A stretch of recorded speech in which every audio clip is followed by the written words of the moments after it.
You're listening to the Interactome, a podcast by a group of young researchers who want to connect you to the world of science by sharing their stories and perspectives. Just in case their bosses are listening, they want to remind you that the opinions expressed here are their own. They also want to remind you not to take anything they say as medical or professional advice, as they are not doctors. Not yet, anyway. Stay tuned about that. And, without further ado, welcome to the Interactome.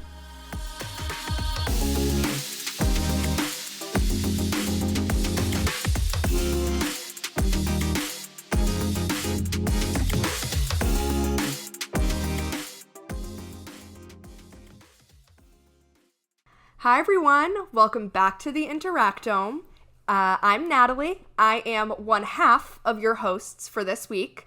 Our other host is Lauren. Lauren, if you want to say hello to the people. Hi everyone, this is Lauren. I'm very excited about this episode. Our guest today is a dear friend of mine. We met in 2019 while we were both interning at NASA Goddard Space Flight Center. I was a science writer, he was a scientist.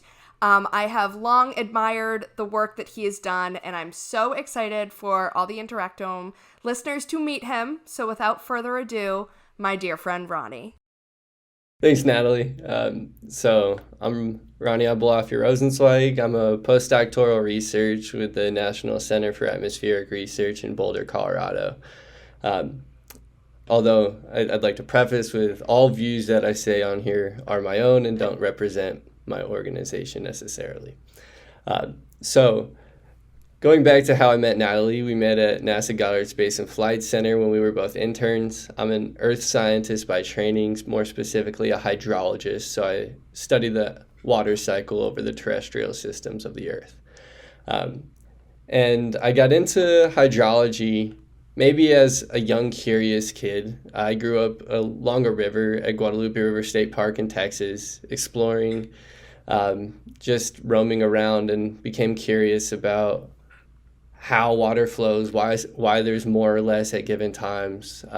So I guess that's my scientist origin story of being interested in the water cycle in general. Yeah. Great, and maybe if you could jump in a little bit about the research that you just conducted.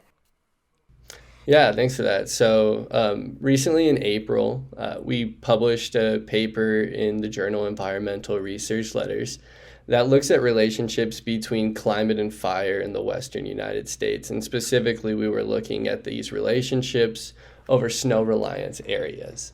And we were primarily interested... Could you explain quickly what is snow reliance? When you say snow reliance, what does that mean? Yeah, quite simply put, that just means areas that have snowfall at some point in their history. So, and any places that have really received any significant amount of snow in the past 40 years were included in our analysis. Yeah, so we were interested in looking at the relationships between climate and fire, how closely are climate and fire related over the previous 40 years, and then how closely is the pre-fire season climate related to the fire season activity. And the reason we were interested in this is because although it's important to understand that fire activity changes from year to year based off of the climate, if we're able to explain that information before the fire season, then that gives us predictive abilities, and that can be extremely useful for managers of forests and for firefighting agencies. Yeah, so when we were looking into this, we used different types of machine learning methods to relate climate to fires. So what these methods do is essentially you feed a model what the input and output is. In this case, our input is what was the winter and spring climate, and then the output is how much fire is there in the western United States during the summer peak fire season. And then what this model outputs is essentially a formula that relates these two things.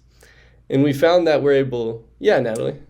Yeah, I guess I'm just curious, little backtracking on what is machine learning? How is math applicable to like fire seasons and snow dependency and things like that? I'm interested in that angle a little bit. Yeah, great question. It's related in many ways, both physically and statistically. I was looking at it from a statistical approach, which is essentially looking at historical records of what the climate is and then what the following fire activity was.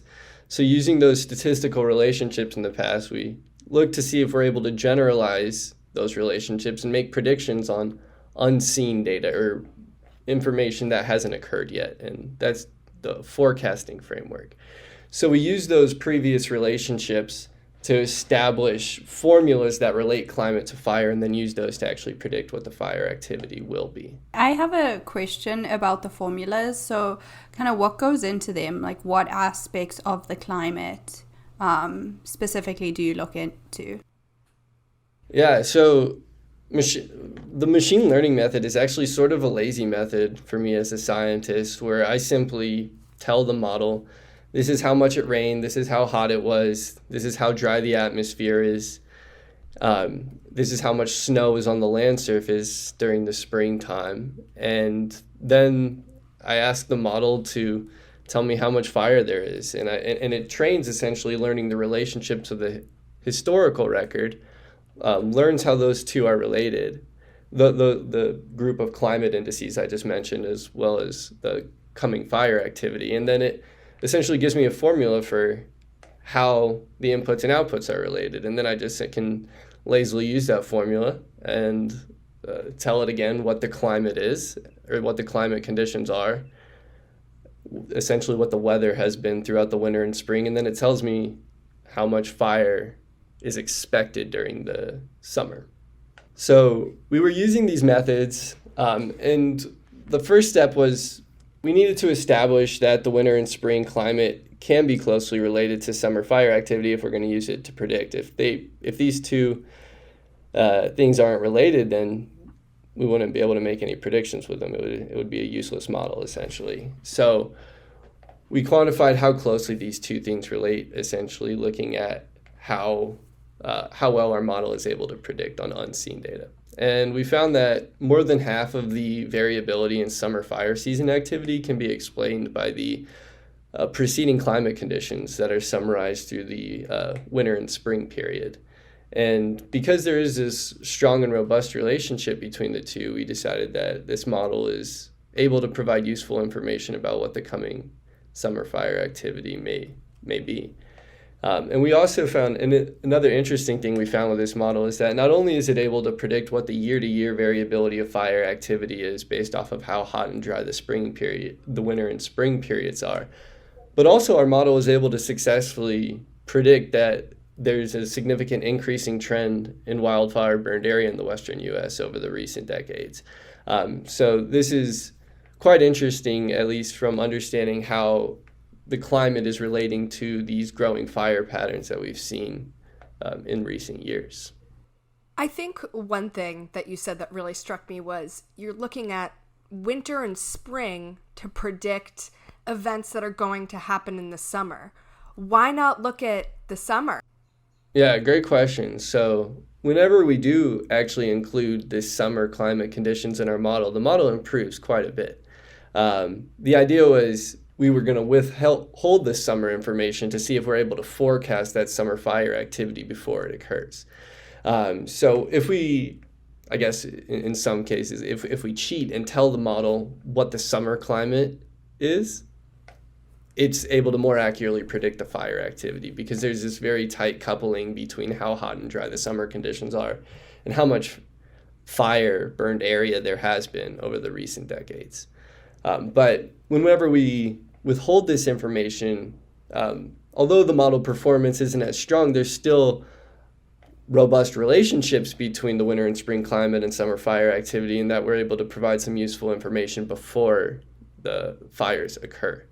And so the reason why we're actually able to have useful information before the summer is essentially the conditioning of the climate in these antecedent seasons set the stage for how hot and dry summers will be. And this is based off of a property that is considered by many as land surface memory. And it's essentially how long the land surface remembers the moisture it receives from the atmosphere precipitation. So once precipitation falls on the land surface, it doesn't just disappear immediately before it goes back to the dynamic water cycle. It stays on the land surface for a while. For instance, when the precipitation falls as rain, the liquid water gets into the soil. It stays in the soil for a while before it can rejoin into the dynamic water cycle, either through the rivers or evaporating back into the atmosphere. Also, whenever precipitation falls as snow, snowpack can build through the winter and spring period, and it stays as a solid water form throughout that period, and then eventually is released as liquid or gaseous water in the summer period, back to the atmosphere or to streams and rivers. So essentially how moist the land surface is in the winter and spring plays a role into the summer conditions, because the land surface essentially has this memory property of the water that dictates how hot and dry the summer may be. And please correct me if I'm wrong, but what I'm hearing is liquid or water will accumulate. When you say remember, you don't mean consciously, right? The land, I mean, there's no mind, there's no conscious being there, but the water is soaked in and it is stored there.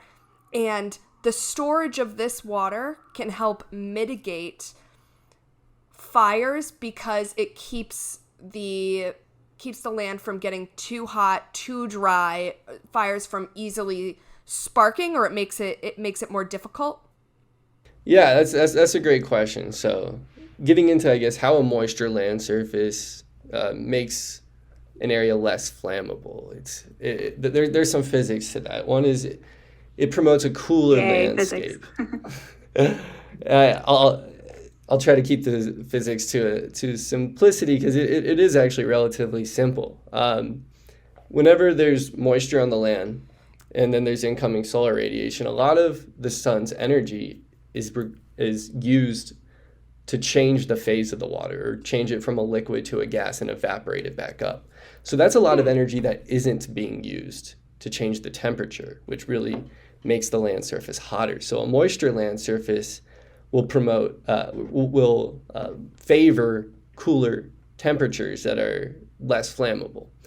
And also, whenever there's moisture in the vegetation and soil, and let's say you have an ignition, for that ignition to spread and cause a wildfire, or you can think of a wildfire as a series of ignitions where you have a single flame and then it has to catch another tree or an adjacent tree on fire. Now, if that tree has a lot of water in it, then first a lot of energy needs to be paid from the tree that's on fire to its neighboring trees to dry them, and that's through the evaporative process. And then once that energy payment is made, then it can be used to raise the temperature of the tree until it reaches its combustion temperature and catches on fire. And then that series of ignitions continues throughout the forest.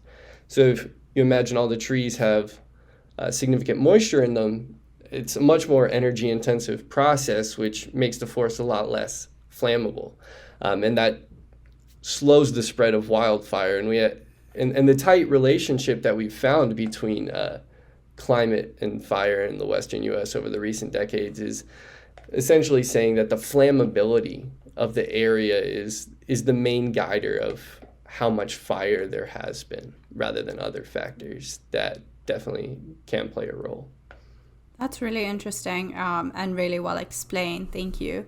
I had a question, because it seems that, I mean, your prediction, obviously, I don't know if you said what percentage, like positivity rate, or like how accurate it is, but is there a percentage of accuracy that your model has? Yeah, so essentially there's one of the more common metrics that are used to evaluate a model is the simple correlation coefficient, or many know it as R. It's how two different time series relate, and we were finding a high correlation between the acres burned that we're predicting versus what's being observed by satellites. And so the high correlation between the two is indicating that what we're predicting has a level of accuracy. And specifically, we're finding with the winter and spring climate, we were explaining around 50 to 60% of the variability of fire activity. only using that information. I was wondering, are you able, I guess I don't know enough about like how accurate weather predictions are, like from the spring towards the summer, but do you imagine that you can couple your predictions with like temperature predictions to like have a more accurate idea of what's going to happen? Yeah, that's a great question. We're looking into that as the next steps in developing a more accurate forecasting system. So other colleagues of mine at NCAR are using physical models that predict what the temperature is in the Western U.S. or the U.S. as a whole, as well as the precipitation patterns that we haven't seen yet. So they're forecasting the future temperature and precipitation, which from my perspective from modeling fire is extremely useful, because right now I'm withholding any summer information from my model when I'm making a forecast. But if I allow it to use forecasts of what the temperature and precipitation are, its accuracy is likely to increase. So that's definitely a next step in this. We didn't do that in the recent study because one of our primary goals was to establish just how closely related are only the winter and spring climate with the summer fire. But as we move forward with a more, I guess, operational hat on being able to predict as accurately as possible, we'll be looking to incorporate that information to our models. A scientist's work is never done. And true words were never spoken. So wondering what, you're talking about what the next steps are going to be and other colleagues of yours and what they're working on. Maybe we could just walk through the results of the paper that's going to be published. How much, and correct me if I'm wrong, but don't the results predict the upcoming, we're recording this right now in June 2022. So the fire season is approaching, if not, we're already there. What is your prediction?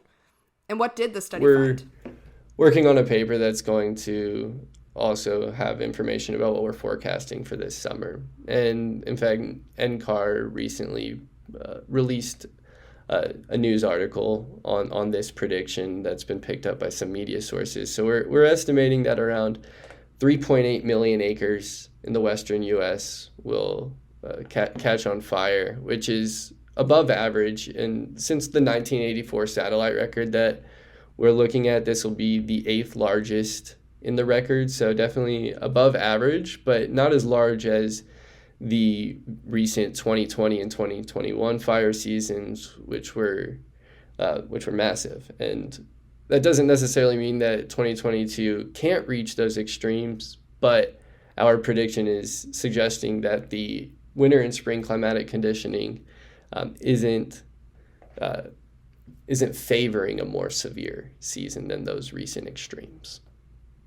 But still severe, right? But still, yes, but still definitely severe relative to a historical record, definitely. So I just have a question, because it's clear that, climate change plays a role in the severity and kind of intensity of fires.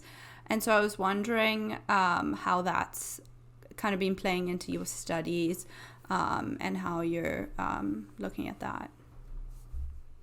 Yeah, that's a great point. There's definitely a few factors that are playing into the severity of these recent fire seasons that we're seeing, and climate change is a big contributor. Since the 1980s, the western U.S. has been getting both hotter and drier, categorized by a series of different climate metrics. One of the most important climate metric for its relationship with fire is what's called vapor pressure deficit. That's essentially just how dry the lower atmosphere is. And there's been different climate change attribution studies to how vapor pressure deficit has been affected by CO2 emissions. And it's found that the anthropogenic signal for the CO2 forcing that we're giving to the atmosphere is resulting in a drier lower atmosphere that essentially dries out the land surface at faster rates and then makes the land surface more flammable. So that climate change is definitely contributing towards the flammability of the land surface by promoting hotter and drier conditions in the western U.S., particularly during the summer periods where the warming rate is faster. So from my perspective, I'm simply looking at how the historical records are relating and then trying to predict them. The climate change is in the climate change signals are in the observations. So I'm inherently incorporating that information to the models without necessarily needing to explicitly model or account for it. However, other modeling studies that have been conducted over the recent decade have been looking at physical models that help understand how much human contributions are to the drying and heating of the western U.S. and finding that it's definitely a very important factor. Thank you for that explanation. And you mentioned earlier fire management and firefighters and people who are on the front lines of battling these massive forest fires. We've seen it in the news. We've seen the videos. Wondering how this technology and this insight, this ability to predict with machine learning could influence land management in the future. Yeah, that's a good point. So right now, our models are simply predicting the broad scale burn area, or essentially how much fire there will be in the western U.S. Yeah. So currently what that is useful for, or could be useful for, is resource allocation. Each year the U.S. government generally spends over $1 billion towards suppressing these fires so they don't destroy the homes, people, cities in their paths. So understanding what resources would be required to fight the coming fire season is directly dependent on how much fire there will be. So that's one way that these types of models can be useful. And we're also looking at improving our models to not only predict the broad scale burn area, but more specifically which areas are going to be the higher risk. And the more accurately we can do that, the faster response time there can be to these wildfires, which can be quite important in terms of containing it earlier. How could you determine where these fires could potentially take place? Is this something you can do now, or is this something down the road that your team will work on? Yeah, this is something that other organizations are currently doing. We'd be looking at doing it with a different method that may perhaps be able to do it at finer scales or with different levels of accuracy. But currently this is already being done and highlighting which parts of the land surface are going to be at the highest risk. And that's largely about how flammable the land is, or how hot and dry the land is, in combination with what the fire weather is looking like in the area, essentially the wind speed and the humidity of the area, in understanding what the potential is for the area to host a wildfire. Yeah, that's really interesting. And I'm sure will be really important. And yeah, as with any kind of science and research, as you kind of make advances, it's able to play a bigger role. The question I was wondering is if you can apply your model to other areas, so other areas of the US, other areas that experience high fire activity, or if you've tried that or not. So we haven't tried that actually yet. We've primarily been interested in the Western U.S. as the Western U.S. is in a particularly historically significant period in terms of both drought and fire. There's been some recent publications over the past couple years that have put the fire and drought in the Western U.S. in a historical context, looking at tree ring records, and essentially finding that the drought that's been taking place in the Western U.S. over the past couple decades is looking like it's the most severe in a 1,200-year record that we have. And that's leading also to historical significance in fire that's also being seen through the long-term paleo records. And so because we're in this historically significant period in the Western U.S., I've been zoomed in on that primarily. Focusing. How could these droughts impact the water reserve memory of the land? If you're looking as far out as winter and there are these intense droughts, maybe how does that play together? If it does, if it doesn't, if I'm thinking of this wrong. Let's say the land surface receives precipitation, either in rain or snow. How long can the land surface hold on to that? Is the real question for the climate conditioning between the winter and spring to the summer. And the longer the land surface can hold on to that water, the less flammable it will be come the summertime. So whenever you have higher temperatures in a drier, lower atmosphere, the land surface will have a shorter memory because higher temperatures promote earlier snow melt as well as faster rates of evaporation. And also a drier, lower atmosphere will have a higher demand for the water from the land surface. It has a bigger capacity of water it can take back up. So both of those components of the drying and heating can definitely play a role in the land surface memory. And then again, that plays the role in the summer fire potential. Another thing that this is something that I'm particularly interested in. You're an earth scientist by training. You focus on hydraulics, but this project was not all hydraulicists, was not just all earth scientists. Seems to me that there are a lot of different disciplines involved in this project, whether it's computation through machine learning, physicists of the water. Maybe what's that like for you as an established scientist working with people of different disciplines? It's exciting. I've learned a whole lot about a niche, and to be able to work with other people that have learned a whole lot about other niches is always an exciting thing. We like to know a lot about a little, but also a little about a lot. And I get to learn more whenever I work with experts in other disciplines. And it expands my understanding of how my discipline may relate to others, either from a societal perspective, from an environmental perspective, and just getting a better understanding of, I guess, the system's view of things. So working with different scientists, such as atmospheric scientists, other types of hydrologists that may specialize in different areas. For example, there's people who are specifically snow scientists that know a massive amount about snow, and just learning different tokens of knowledge from these collaborators is always an exciting thing.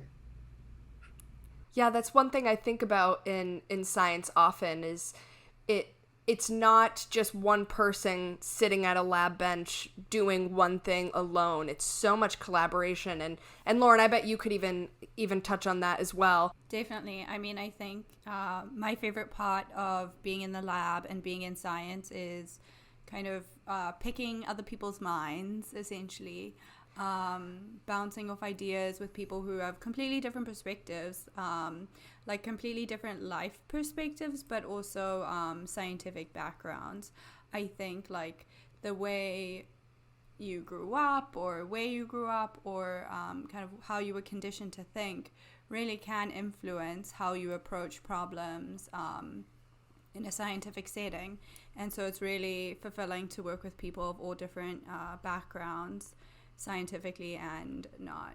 So I can definitely agree with that. It's exciting. Going back to this project, Ronnie, was there ever a time, going off of also what Lauren said about picking people's brains who have completely different perspectives in how that could kind of spark a new idea, a new angle? Was there ever a time in this study where you were looking at something in a certain way and a colleague maybe brought a new idea up to you and you said, wow, that's a better or a fresh way of thinking of it, and it kind of revolutionized where the study was going? Yeah, definitely. Yeah. So I had read some papers and had a conversation with a scientist named Dr. Jeremy Littell.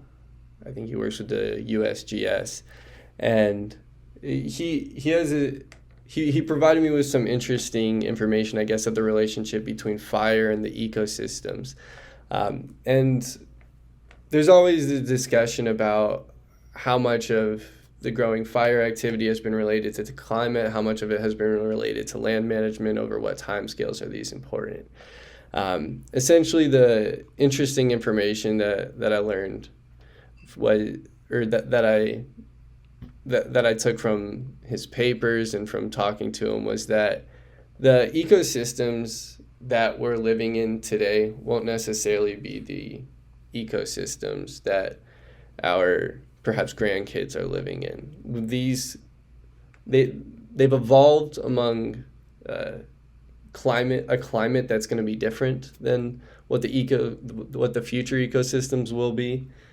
They've evolved among human interactions with the ecosystem that may be different than how it'll be managed in the future. For example, over the past couple hundred years after the Euro-American colonization and the indigenous displacement, there's been practices of extreme fire suppression that has allowed forests to become extremely dense.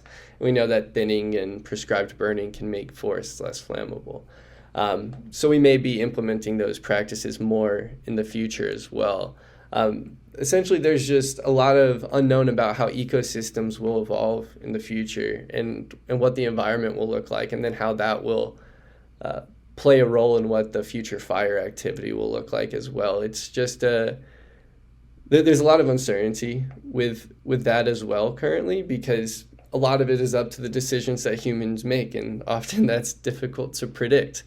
And I guess that sort of relates to this era that we live in that's called the Anthropocene, where humans have control over both the climate as well as the environment that we live in. And both of those are extremely important in terms of how they play a role with fire.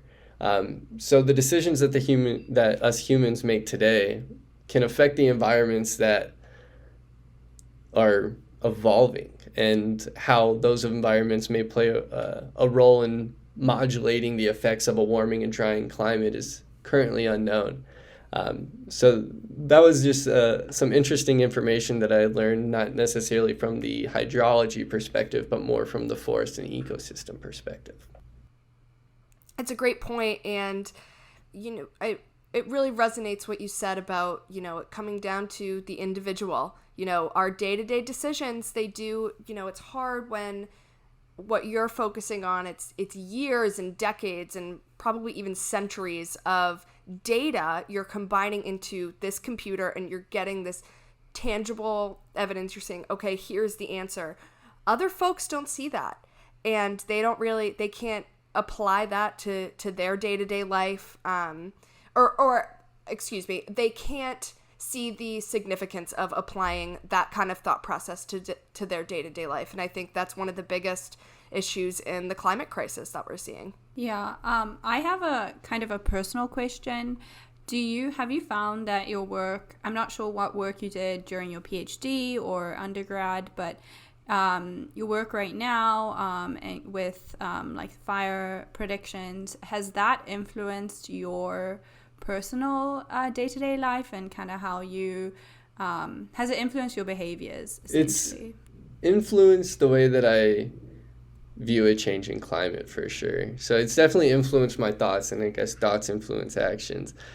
Knowing how exactly those thoughts connect to my actions can be somewhat difficult, I guess, but just definitely from understanding the system, it definitely changes the way I think about it. Is that in a changing climate, you always hear that there's these relationships between fire and climate, or at least I always hear that. And then finally getting my hands dirty with the data and performing these rigorous analyses, and then seeing this, I guess, firsthand, I was like, wow, these are really closely related. Yeah, and you're like, oh, it's actually true. Like, it's true, and then you see it. It's true, yeah. Yeah, but then you're like, wow, that they're very related, or at least they have been over the past 40 years, and they're expected to continue to be over the next 40 years. So seeing that firsthand, I guess, is really, made me realize that's just from the fire perspective. But after having that type of experience with the data, it makes me feel a different way whenever I read what other researchers have discovered. And it sort of helps me understand, I guess, the significance of what they're publishing is after having that sort of aha moment, or having many of those aha moments, once you get your hands dirty with the data and actually have a finding and prove something to yourself, essentially, that you had already heard repetitively. And it helps me, I guess, really internalize these messages that other researchers are communicating the first time I read it, I guess. Yeah. I'm sure it must really emphasize the urgency of the climate crisis to you. And I was wondering if you, because I don't work in like climate change research or any research related to like the environment. Essentially, I do cancer biology research. And I know, most of the US population or the world doesn't work directly with this kind of data. So how do you think, there's a lot of work being done to kind of like get this data out there and like shared with the public so that people can really truly understand kind of what's going on.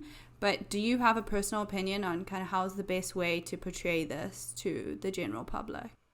I wish I did. That's the $1 million through question. Podcasts, of course. Of course. Podcasts are an extremely helpful medium. So I'm really appreciative of the work that y'all and other podcasters do to bring science into the daily life of people, because it's really important. Science shouldn't be something that's just done in an ivory tower, that's only done by a very small percent of the population.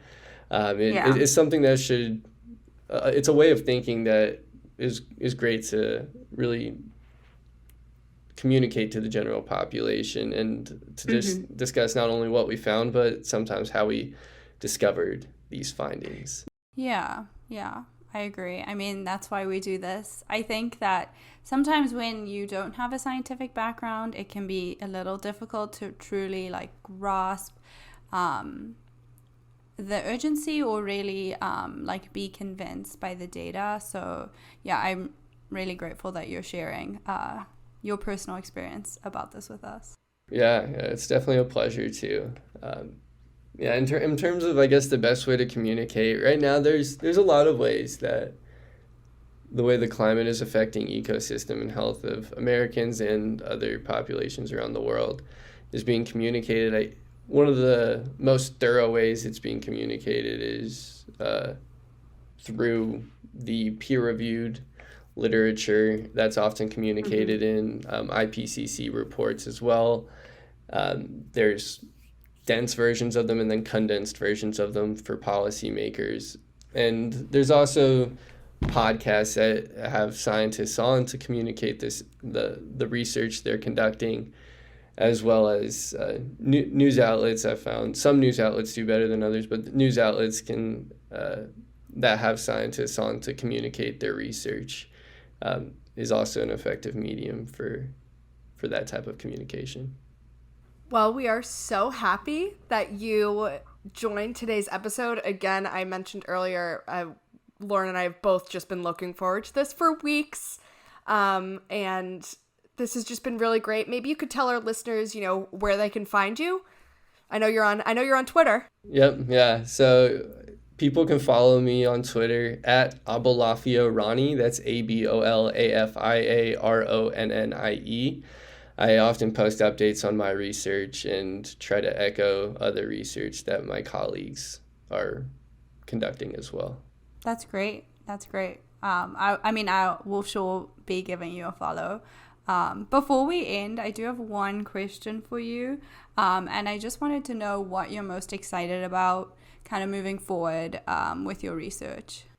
That's a good question. There's a lot of exciting things going on, and I'm conducting research in a lot of areas. I have very specific snow research. I have some drought research. I have the relationship between drought and fire, and I'm really fascinated in all of it. There's a lot for me to learn from these explorations of the data in each of these areas, and I guess overall, taking a zoomed out image is how these connect, and then how the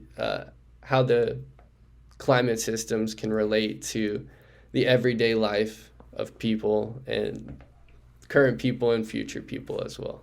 Super exciting. You're making me want to do research.